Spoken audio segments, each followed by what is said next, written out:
Media times news channel देख रहे आप सभी दर्शकों का बहुत बहुत स्वागत है। मैं हूं रमनदीप कौर। इस वक्त की बड़ी खबर आ रही है प्रयागराज से। क्या है पूरा मामला, देखने के लिए बने रहिए हमारे।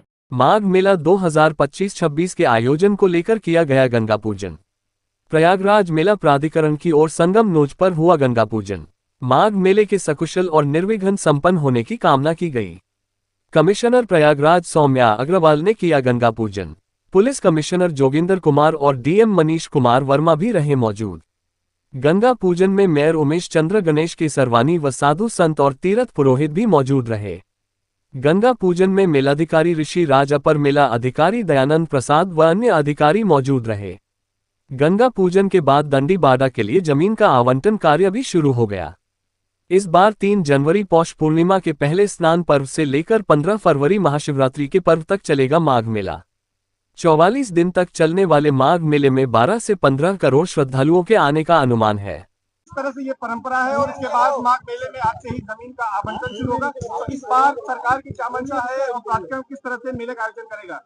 आज जो है गंगा पूजन संपन्न हुआ है और यहाँ से मेले की जो तैयारियां हैं वो प्रारंभ होती हैं और भूमि का आवंटन है वो भी आज से प्रारंभ होगा। और इस बार सरकार की प्राथमिकता है कि हम लोग इस बार बहुत स्वच्छ, सुगम, सुलभ और एक बहुत ही सुरक्षित माघ मेला सब लोगों के लिए कराएं। अच्छा, कितने लोग आएंगे इस बार? क्या व्यवस्थाएं की जा रही हैं? कितने सेक्टर, क्या क्षेत्रफल, क्या तैयारियां हैं? इस बार हम लोगों के 7 सेक्टर हैं और 800 हेक्टेयर की जो भूमि है वो आवंटित विभिन्न इन सेक्टरों में बांटी जाएगी। और माननीय मुख्यमंत्री जी के द्वारा जो अनुमान दिया गया है, करीब 15 करोड़ लोगों के आगमन की यहाँ पर संभावना है। यहाँ पर दिव्य और भव्य कुंभ हुआ था, करीब 66 करोड़ लोग आए थे। इस बार माघ मेले में क्या कुछ नए एक्सपेरिमेंट किए जा रहे हैं या पुराने अनुभवों को इसमें प्रयोग किया जा रहा है? जो हम लोगों के पुराने अनुभव हैं उससे हम लोग सीख रहे हैं और जो नए एक्सपेरिमेंट्स इस बार किए जा रहे हैं, हम लोग ये प्रयास कर रहे हैं कि इस बार सुगम हो, यहाँ पर लोगों को कम से कम चलना पड़े। तो ये प्रयास किया जाएगा कि सारी जो हम लोग की मेन पार्किंग्स हैं उससे हम लोग यातायात व्यवस्था सुगम रूप से उपलब्ध कराएं। क्राउड मैनेजमेंट भी हम लोग और बेहतर करेंगे। पिछली बार जो हुआ था उससे हम लोग सीख लेकर के और अच्छे से ट्रैफिक व्यवस्थाओं पे क्या जो है? ट्रैफिक व्यवस्था बहुत बेहतरीन रूप से, जो भी हम लोग के डाइवर्जन्स हैं उसके लिए हम लोगों की प्लानिंग पहले से ही हो गई है। सारे आसपास के जनपदों से और राज्यों से बात होकर के हम लोग बेहतरीन व्यवस्था ट्रैफिक की उपलब्ध कराएंगे। मोबाइल नेटवर्क मेले में रहता है कई बार। हम लोगों की मोबाइल कंपनियों से भी बातचीत चल रही है और हम लोग ये सुनिश्चित करेंगे कि मोबाइल का इश्यू इस बार ना हो। इस बार प्रयास करेंगे कि ना हो। अध्यात्म की नगरी संगम नगरी प्रयागराज में जनवरी माह में लगने वाले माघ की तैयारियां जोरों पर चल रही है। वहीं आज प्रशासन और संत महात्माओं ने माघ मेले की निर्विघ्न और सफल समाप्ति की कामना के लिए गंगा पूजन किया। साथ ही अधिकारियों ने वैदिक मंत्रोच्चार के बीच मां गंगा, यमुना और सरस्वती की पूजा अर्चना की।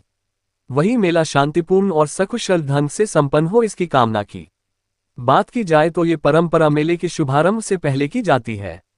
आपने जैसा देखा, गंगा पूजन आज आयोजित किया गया था। मंडलायुक्त महोदय और सारे अधिकारीगण के साथ साथ जो संत महात्मा यहाँ पे कल्पवास करेंगे वो लोग भी यहाँ पे उपस्थित थे। संतों की उपस्थिति में आज गंगा पूजन कराया गया और माँ गंगा की प्रार्थना के साथ यही माँ गंगा से हम लोगों ने प्रार्थना की कि आगे आने वाला जो हमारा माघ मेला है वो सकुशल संपन्न हो, अच्छे से हो।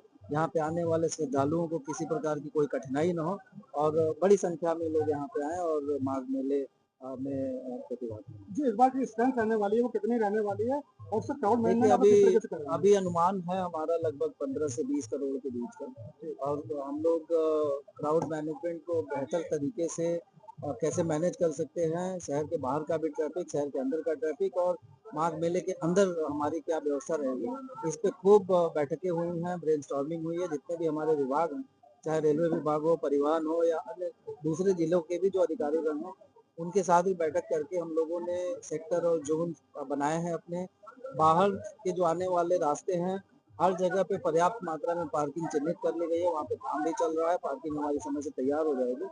मेला अंतर्गत भी हम लोग मेला क्षेत्र में कहाँ पे किस विभाग को कैसे क्या करेंगे उसको भी काम चल रहा है। आज से भूमि का आवंटन भी शुरू हो जाएगा। तो सारी व्यवस्थाएं हम लोग की हैं, प्लानिंग हो गई है और सुव्यवस्थित मेला संपन्न। एक समस्या पिछली बार रही थी कि जो कुंभ मेले में जो पीपा पुल थे वो 30 बने हुए थे, लेकिन उसमें ज्यादातर वर्किंग नहीं कर रहे थे, केवल 8-10 ही कर रहे थे। इस बार कितने पीपा पुल बनेंगे उसको किस इस बार जो पीपे का पुल है वो 7 पीपे के पुल अभी प्लान किए गए हैं और ये 2 जगहों पर हमारी प्लानिंग है।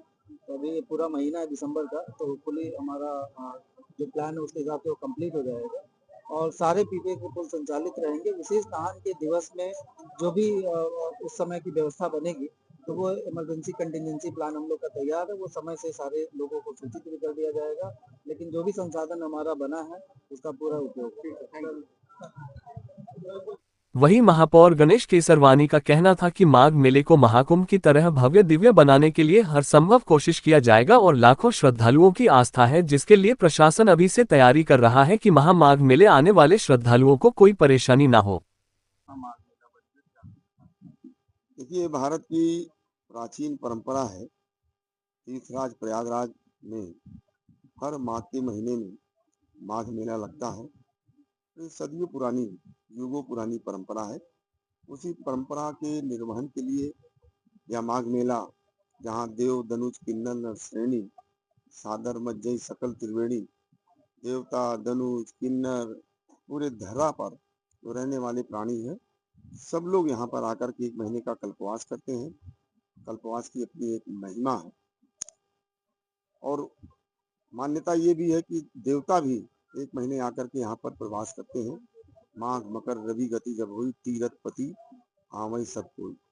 तो जब देवता भी निवास कर रहे हैं, देव धनुष किन्नर भी निवास कर रहे हैं और पूरे भारत के सनातनी समाज के लोग यहाँ कल्पवास कर रहे हैं, तो स्वाभाविक है एक बड़ी व्यवस्था।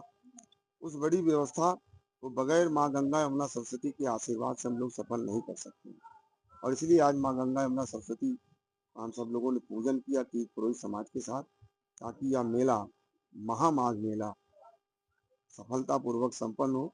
पूरी दुनिया ने देखा है कि माँ गंगा यमुना सरस्वती त्रिवेणी के अंदर वो क्षमता है कि पूरे विश्व को अपनी ओर आकर्षित करती है। ये भारत की सनातन संस्कृति है और ये मेला केवल अपने कल्याण के लिए नहीं बल्कि पूरे विश्व के कल्याण की कामना को लेकर के लगता है। यहाँ तमाम प्रकार के यज्ञ अनुष्ठान होते हैं। उसके बाद जब विश्राम होता है तो संत यही कहते हैं, धर्म की जय हो, अधर्म का नाश हो, प्राणियों में सद्भावना हो, विश्व का कल्याण। तो ये विश्व के कल्याण की कामना को लेकर के लगने वाला माघ मेला सफलता पूर्वक संपन्न हो, ऐसी माँ गंगा यमुना सरस्वती से प्रार्थना हम लोगों ने किया।